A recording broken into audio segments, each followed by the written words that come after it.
March 30th. The eastern tribes return home. Joshua chapter 22, verses 1 through 9. Then Joshua called together the tribes of Reuben, Gad, and the half-tribe of Manasseh. He told them, "You have done as Moses, the servant of the Lord, commanded you, and you have obeyed every order I have given you.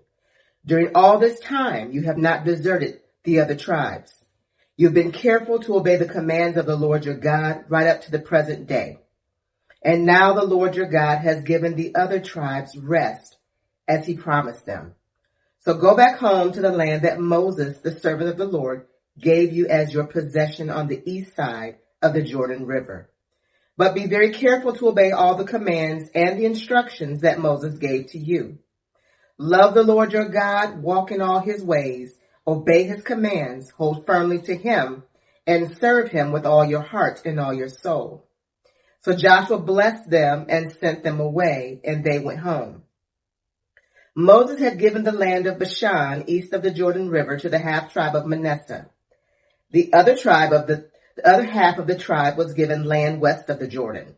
As Joshua sent them away and blessed them, he said to them, "Go back to your homes with the great wealth you have taken from your enemies, the vast herds of livestock, the silver, gold, bronze, and iron, and the large supply of clothing.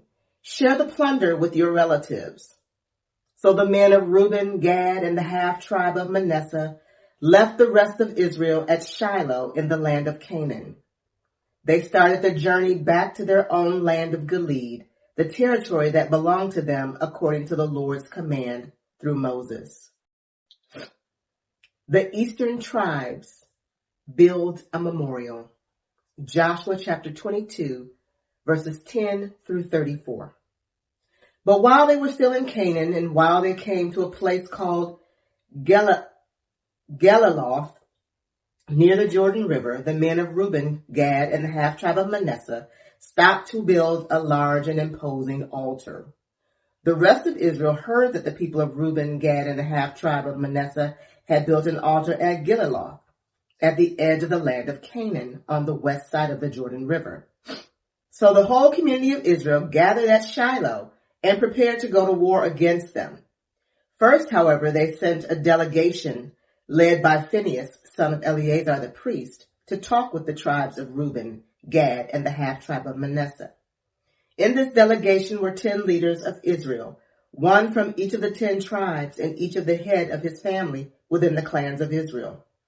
When they arrived in the land of Gilead, they said to the tribes of Reuben, Gad, and the half-tribe of Manasseh, "The whole community of the Lord demands to know why you are betraying the God of Israel. How could you turn away from the Lord and build an altar for yourselves in rebellion against him? Was our sin at Peor not enough? To this day we are not fully cleansed of it, even after the plague that struck the entire community of the Lord. And yet today you are turning away from following the Lord. If you rebel against the Lord today, he will be angry with all of us tomorrow. If you need the altar because the land you possess is defiled, then join us in the Lord's land, where the tabernacle of the Lord is situated, and share our land with us. But do not rebel against the Lord our God, or against us by building an altar other than the one true altar of the Lord our God." Didn't divine anger fall on the entire community of Israel when Achan, a member of the clan of Zerah, sinned by stealing the things set apart for the Lord?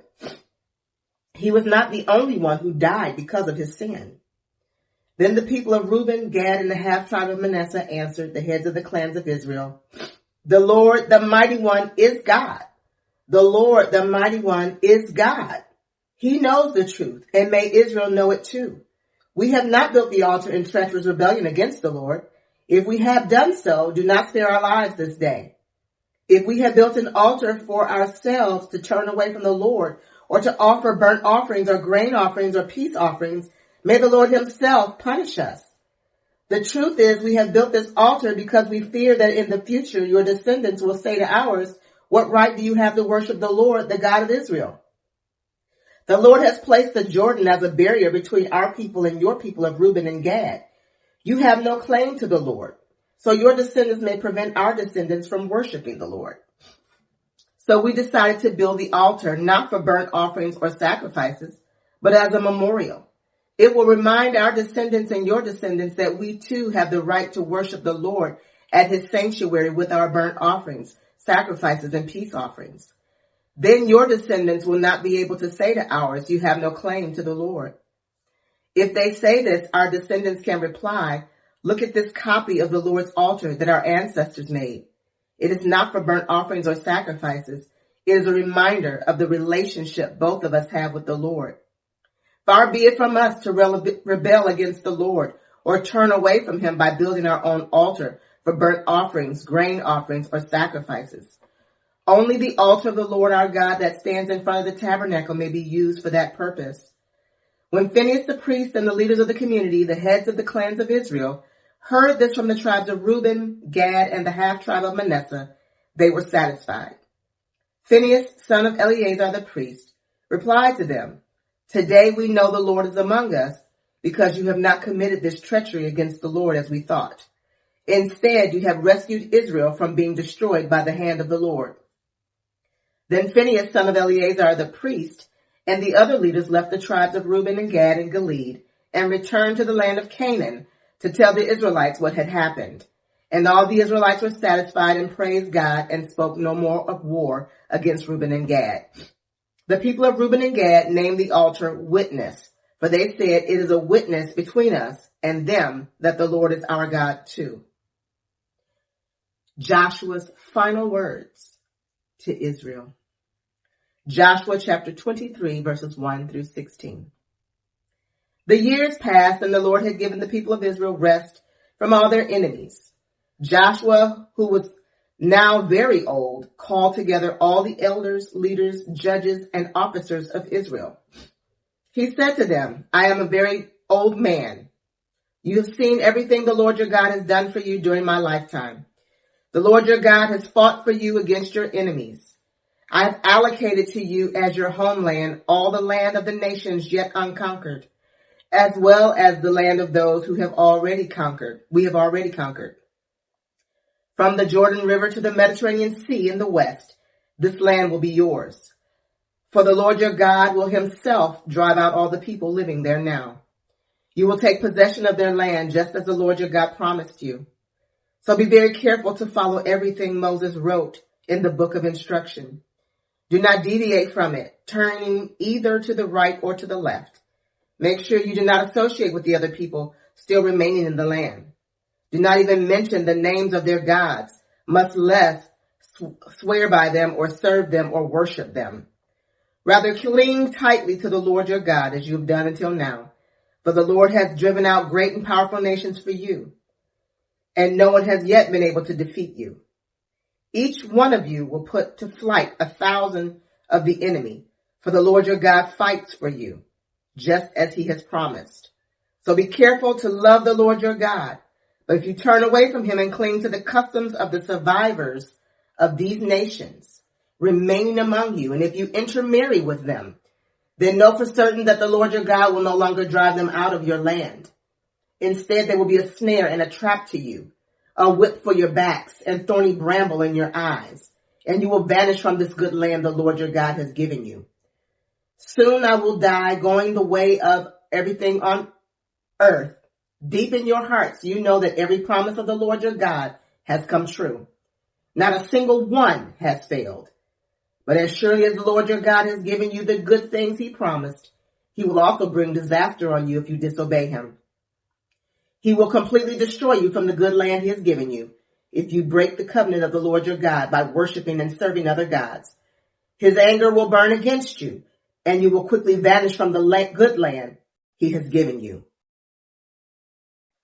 The Lord's covenant renewed. Joshua chapter 24, verses 1 through 28. Then Joshua summoned all the tribes of Israel to Shechem, including their elders, leaders, judges, and officers. So they came and presented themselves to God. Joshua said to the people, this is what the Lord, the God of Israel, says. Long ago, your ancestors, including Terah, the father of Abraham and Nahor, lived beyond the Euphrates River. and they worshipped other gods. But I took your ancestor Abraham from the land beyond the Euphrates and led him into the land of Canaan. I gave him many descendants through his son Isaac. To Isaac I gave Jacob and Esau. To Esau I gave the mountains of Seir, while Jacob and his children went down into Egypt.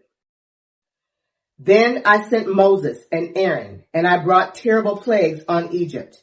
And afterward I brought you out as a free people. But when your ancestors arrived at the Red Sea, the Egyptians chased after you with chariots and charioteers. When your ancestors cried out to the Lord, I put darkness between you and the Egyptians. I brought the sea crashing down on the Egyptians, drowning them. With your very own eyes you saw what I did. Then you lived in the wilderness for many years. Finally, I brought you into the land of the Amorites on the east side of the Jordan. They fought against you, but I destroyed them before you. I gave you victory over them, and you took possession of their land. Then Balak, son of Zippor, king of Moab, started a war against Israel. He summoned Balaam, son of Beor, to curse you. But I would not listen to him. Instead, I made Balaam bless you, and so I rescued you from Balak. When you crossed the Jordan River and came to Jericho, the men of Jericho fought against you, as did the Amorites, the Perizzites, the Canaanites, the Hittites, the Girgashites, the Hivites, and the Jebusites. But I gave you victory over them, and I sent terror ahead of you to drive out the 2 kings of the Amorites. It was not your swords or bows that brought you victory. I gave you land you had not worked on, and I gave you towns you did not build, the towns where you are now living. I gave you vineyards and olive groves for food, though you did not plant them. So fear the Lord and serve him wholeheartedly. Put away forever the idols your ancestors worshipped when they lived beyond the Euphrates River and in Egypt. Serve the Lord alone. But if you refuse to serve the Lord, then choose today whom you will serve. Would you prefer the gods your ancestors served beyond the Euphrates, or will it be the gods of the Amorites in whose land you now live? But as for me and my family, we will serve the Lord. The people replied, we would never abandon the Lord and serve other gods. For the Lord our God is the one who rescued us and our ancestors from slavery in the land of Egypt. He performed mighty miracles before our very eyes. As we traveled through the wilderness among our enemies, he preserved us. It was the Lord who drove out the Amorites and the other nations living here in the land. So we too will serve the Lord, for he alone is our God. Then Joshua warned the people, you are not able to serve the Lord, for he is a holy and jealous God. He will not forgive your rebellion and your sins. If you abandon the Lord and serve other gods, he will turn against you and destroy you, even though he has been so good to you. But the people answered Joshua, no, we will serve the Lord. You are a witness to our own decision, Joshua said. You have chosen to serve the Lord. Yes, they replied, we are witnesses to what we have said. All right then, Joshua said, destroy the idols among you and turn your hearts to the Lord, the God of Israel. The people said to Joshua, we will serve the Lord our God. We will obey him alone. So Joshua made a covenant with the people that day at Shechem, committing them to follow the decrees and regulations of the Lord. Joshua recorded these things in the book of God's instructions. As a reminder of their agreement, he took a huge stone and rolled it beneath the terebinth tree beside the tabernacle of the Lord. Joshua said to all the people, this stone has heard everything the Lord said to us. It will be a witness to testify against you if you go back on your word to God. Then Joshua sent all the people away to their own homelands. Leaders buried in the promised land. Joshua chapter 24, verses 29 through 33. After this, Joshua son of Nun, the servant of the Lord, died at the age of 110. They buried him in the land he had been allocated at Timnath-Serah in the hill country of Ephraim, north of Mount Gash. The people of Israel served the Lord throughout the lifetime of Joshua and of the elders who outlived him, those who had personally experienced all that the Lord had done for Israel. The bones of Joseph, which the Israelites had brought along with them when they left Egypt, were buried at Shechem, in the plot of land Jacob had bought from the sons of Hamor for 100 pieces of silver. This land was located in the territory allotted to the descendants of Joseph. Eleazar, son of Aaron, also died. He was buried in the hill country of Ephraim, in the town of Gibeah, which had been given to his son Phinehas. May the Lord add a blessing to the reading and to the hearing of his holy word.